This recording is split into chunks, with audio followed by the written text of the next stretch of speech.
नमस्कार किसान भाइयों। धान में तना छेदक एक बहुत ही भयानक समस्या है। इसका यदि समय पे कंट्रोल या उपचार नहीं हुआ तो किसान भाइयों इसका बहुत ही ज़्यादा 30 से 40% धान में जो पैदावार होती है वो कम हो जाती है। किसान साथियों, तना छेदक के कंट्रोल की आज मैं पूरी जानकारी दूंगा आपको। वीडियो को शुरू से लेकर अंत तक देखें और यह वीडियो हमारा अच्छा लगे तो लाइक और सब्सक्राइब ज़रूर करें। तो वीडियो को स्टार्ट करते हैं। नमस्कार किसान भाइयों, इस बार हमारे धान की खेती करने वाले किसान भाई तना छेदक यानी कि स्टेम बोरर से काफ़ी परेशान हैं। एक तो किसान भाइयों इस बार तना छेदक का प्रकोप ज़्यादा है और दूसरा किसान भाइयों तना छेदक को कंट्रोल करने के लिए हमारे किसान भाई जिन कीटनाशकों का प्रयोग अभी तक करते हुए आ रहे थे वह कीटनाशक भी इस बार तना छेदक को कंट्रोल करने में फेल हो रहे हैं। इसके किसान भाइयों दो मुख्य कारण हैं। पहला कारण तो किसान भाइयों यह है कि इस बार अन्य सालों की तुलना में तापमान काफ़ी ज़्यादा है और किसान भाइयों तापमान जब भी ज़्यादा होता है तो हमारे काफ़ी सारे कीटनाशक फेल होने लगते हैं। दूसरा किसान भाइयों, हमारे किसान भाई पिछले कुछ सालों से लगातार उन्हीं दवाओं का प्रयोग अपने खेत में करते आ रहे हैं। जब भी किसान भाइयों हम एक कीटनाशक का प्रयोग बार बार किसी फसल में करते हैं तो उसमें लगने वाले कीटों में इस कीटनाशक के प्रति प्रतिरोध उत्पन्न हो जाता है, जिस वजह से उस कीटनाशक का रिजल्ट उन कीटों पर कम हो जाता है। और किसान भाइयों तना छेदक काफ़ी परेशान करने वाला कीट है। यह हमारी फसल की किसी भी अवस्था में आ सकता है और हमारी फसल के उत्पादन को काफ़ी कम कर सकता है।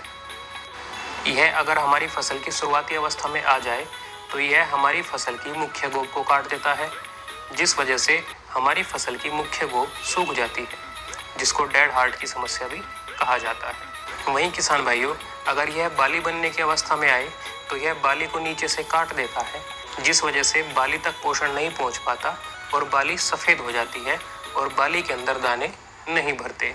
किसान भाइयों तना छेदक हमारी फसल के उत्पादन को 5% से लेकर 30% तक कम कर सकता है।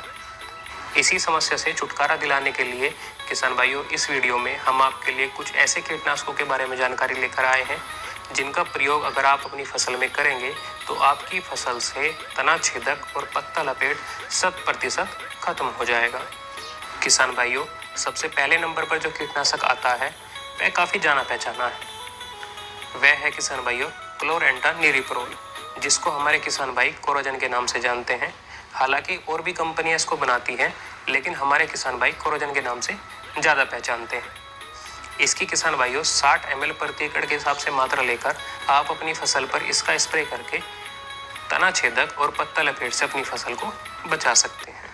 इसमें किसान भाइयों आपको एक बात का ध्यान रखना है, अगर आपने इसका प्रयोग अपने खेत में पहले किया हुआ है तो आप इसका प्रयोग न करके वीडियो में आगे बताए गए किसी भी कीटनाशक का प्रयोग कर सकते हैं। दूसरे नंबर पर आता है किसान भाइयों कार्टाप हाइड्रोक्लोराइड 75% SG फॉर्म में। यह किसान भाइयों बाजार में धानुका कंपनी के मोर्टार नाम से काफ़ी फेमस है। इसकी किसान भाइयों आपको 170 ग्राम से लेकर 200 ग्राम प्रति एकड़ के हिसाब से मात्रा लेकर अपने खेत में स्प्रे करना है। ऐसा करने से आपकी फसल में पत्ता लपेट, तना छेदक और भी काफ़ी सारे कीटों से आपकी फसल को निजात मिलेगी। तीसरे नंबर पर आता है किसान भाइयों फिप्रोनिल 80% WG फॉर्म में। यह किसान भाइयों बाजार में बायर कंपनी के जंप के नाम से काफ़ी मशहूर है। यह किसान भाइयों पारस कंपनी के जंबो के नाम से। इसकी किसान भाइयों आपको 25 से 40 ग्राम प्रति एकड़ के हिसाब से मात्रा लेकर अपनी फसल पर स्प्रे करना होगा।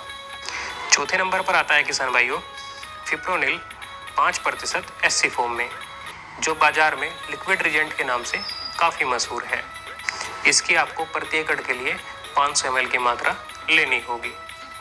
किसान भाइयों अगर आप इसका और अच्छा रिजल्ट चाहते हैं तो इसके साथ आप 250 ग्राम कार्टाप हाइड्रोक्लोराइड 50% SP फॉर्म में जो आता है वह इसके साथ मिला सकते हैं, जिससे इसका रिजल्ट और भी अच्छा हो जाता है। यदि यह जानकारी अच्छी लगी हो तो हमारे मौसम टू फार्मिंग चैनल को सब्सक्राइब कर ले। धन्यवाद।